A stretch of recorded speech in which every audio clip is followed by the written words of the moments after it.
श्री राधे राधे, हरे कृष्णा। हम सब साधक श्री हित 84 श्रवण कर रहे हैं। राधा बाग में श्री हित 84। सखी प्रेम की हवा है, चली सुंदरी बोली वृंदावन। गतांग से आगे सखी प्रेम लीला की प्रेरक है, सखी मध्य में सखी दोनों की संदिनी है। क्या कहो, श्याम सुंदर मेघ है तो उस मेघ में चमकने वाली बिजली श्री राधा रानी है। पर इन दोनों की प्रेम लीला तभी हो सकती है जब पवन की उपस्थित हो, हवा आकाश में मेघ को उपस्थित करे, तब बिजली और मेघ का मिलन आकाश में संभव हो पाता है। सखी की भूमिका मुख्य है और सखी ही श्री वृंदावन में सब कुछ है। मैंने कहा ना, सखी प्रेम की शीतल हवा है। जब श्याम सुंदर बेसुध हो जाते हैं तब ये हवा चलती है और बेसुध शाम को सुध में ले आती है। फिर मिलने मिलाने का उपक्रम शुरू हो जाता है। सखी दोनों की ही अपनी है। श्याम सुंदर भी सखी को अपना मानते हैं और प्रिया जी भी सखी को अपना मानती है और सखी दोनों को अपना मानती है। इसका संपूर्ण प्रयास यही रहता है कि ये दोनों लीला विलास में रत रहे। प्रेम लीला की विधायिका है ये सखियाँ, इसलिए निकुंज लीला कभी भी सखी के बिना पूरी हो ही नहीं सकती। इस प्रेम मार्ग में सखी भाव ही सर्वोच्च भाव है। निकुंज लीला को समझने के लिए सखी भाव को समझते रहना अति आवश्यक है, क्योंकि इसी सखी भाव से ही ये सब लीलाएं समझ में आती रहती है। सखियों को आनंद मिलता है जब युगल सरकार लीला में प्रवृत्त हो। ये दोनों मिले, ये दोनों खेले। ये प्रेम है, परात्पर प्रेम है, नित्य तत्व है। इसलिए प्रेम के जितने स्वरूप है वो सब भी नित्य है। जैसे युगल सरकार नित्य है तो उनकी ये सखियाँ भी नित्य ही है। जैसे युगल सरकार अनादि अनंत है तो ये सखियाँ भी अनादि अनंत ही है। सब नित्य है। यहाँ का आनंद भी नित्य है। यहाँ का प्रेम उत्साह सब कुछ नित्य है। इन दोनों में नित्य रस केली कराने वाली ये सखियाँ ही है। और एक बात और समझना, केली में उपयोगी जो उपकरण आदि है वो सब भी जड़ नहीं है, अपितु सखियाँ ही बन जाती है। जैसे प्रिया जी की नथ, प्रिया जी का हार, नथ, बेसर, मुद्री, पायल, करधनी आदि आदि सब सखियाँ है। पूर्व में बहुत बार कहा जा चुका है कि जड़ तत्व का प्रवेश ही नहीं है निकुंज में। यहाँ सब चैतन्य है, सब चिदघन है, सब सच्चिदानंद है, ये निकुंज है। आज श्री हित 84 का 44वां पद गायन होगा। चली सुंदरी बोली वृंदावन, कामिनी कंठ लागे किन्हीं राजहि। तू दामिनी मोहन नूतन घन, चली सुंदरी बोली वृंदावन। कंचु की सुरंग विविध रंग सारी, नख जुगउन बने तेरे तन।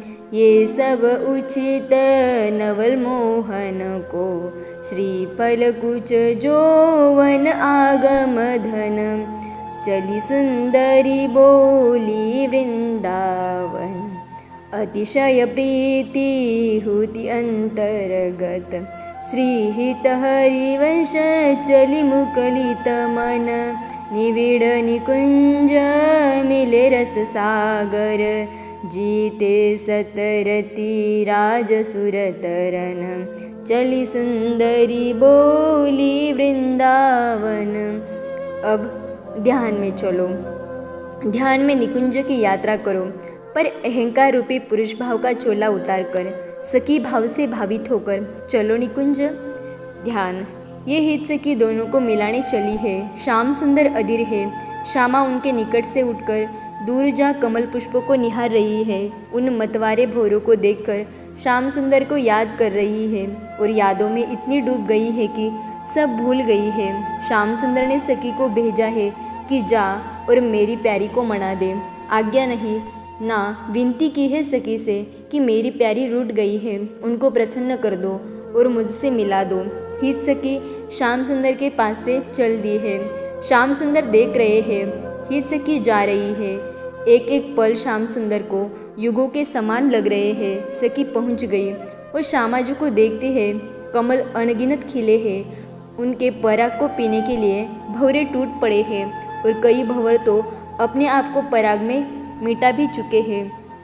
प्रिया जी को इनमें प्रेम लीला दिख रही है, भौरों में अपने प्यारे दिख रहे हैं वो इसी में खो गई है। हित सखी अब समझी है, कोई रीस नहीं है प्रिया जी के मन में श्याम सुंदर के प्रति। यह जानकर हित सखी को बहुत प्रसन्नता होती है। वो वही से कहना चाहती है श्याम सुंदर को संकेत में कि यह रूठी नहीं है, पर श्याम सुंदर समझते नहीं है।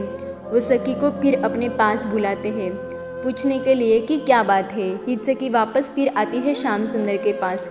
वो श्याम सुंदर को कहती है वो आपसे रीसाई नहीं है। ये सुनते ही श्याम सुंदर खुशी से उछल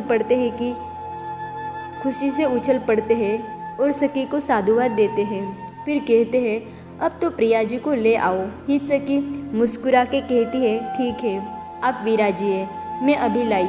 हित सखी फिर चल देती है। वो प्रिया जी के पास जाती है और जाकर विनती करती है, पर प्रिया जी का ध्यान नहीं है सखी की बातों में। इसलिए हित सखी एक नीलकमल पुष्प लेकर प्रिया जी की गोद में रख देती है ताकि उनका ध्यान भंग हो। सफल हुई सखी। प्रिया जी ने हित सखी की ओर देखा तो वो बड़े प्रेम से बोली, हे सुंदरी, तुम चलो वृंदावन। हे, तुम जिस शोभा को निहारते निहारते सुदबुद खो गई हो, वो शोभा तो उस तरफ है, देखो तो। हित सखी श्याम सुंदर की ओर दिखाती है, पर प्रिया जी फिर गुनगुन करते भौरों को ही देखने लग जाती है। हित सखी कहती है जिन भौरों को देखकर आप मुग्ध है, उधर देखो, आपके मधुकर तो वहाँ बैठे हैं, उन्होंने आपको बुलाया है। निकुंज में आज कमल सदृश आपके अंगों के पराग को पीने के लिए वो व्याकुल है। चलो सुंदरी श्री राधा, चलो। प्रिया जी फिर भी कुछ नहीं बोली तो सखी फिर कहती है उनके कंठ से लग जाओ ना, तुम दामिनी हो, वो मेघ है, कितनी सुंदर जोड़ी है, मिलकर इस जोड़ी को सार्थक करो ना।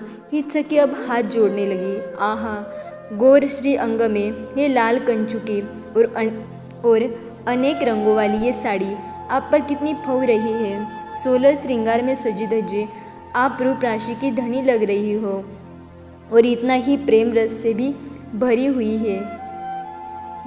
हो। तो प्रिया जी प्रश्नवाचक दृष्टि से पूछती है, प्रिया जी, इन रूप गुण गण सौंदर्य की सार्थकता इसी में है कि इन सब का आप दान करो प्यारी नवल मोहन लाल को, रसिकवर को अपनी ये माधुर्य रस संपदा प्रदान करो।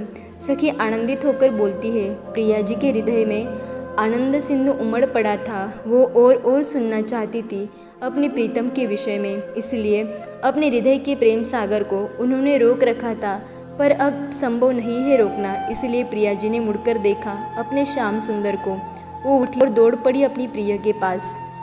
उधर श्याम सुंदर दौड़ पड़े अपनी प्यारी के पास। इन दोनों को देखकर सखी आनंदित हो गई। ये दोनों मिल गए थे, ऐसे लग रहे थे मानो शाम घन और बिजली दोनों का मिलन हो रहा हो, और इन दोनों को मिलाने वाली ये प्रेम की हवा थी हित सखी। इसी ने निकुंज का निर्माण भी कर दिया था और दोनों एकांत में मिल रहे थे। इनके मिलन से कामदेव और रति मूर्छित हो गए थे। यह अद्भुत रति केली थी युगल सरकार की। जय जय श्री राधे, जय जय श्री राधे, जय जय श्री राधे। चली सुंदरी बोली वृंदावन। आगे की चर्चा हम कल श्रवण करेंगे। तब तक के लिए राधे राधे, हरे कृष्णा।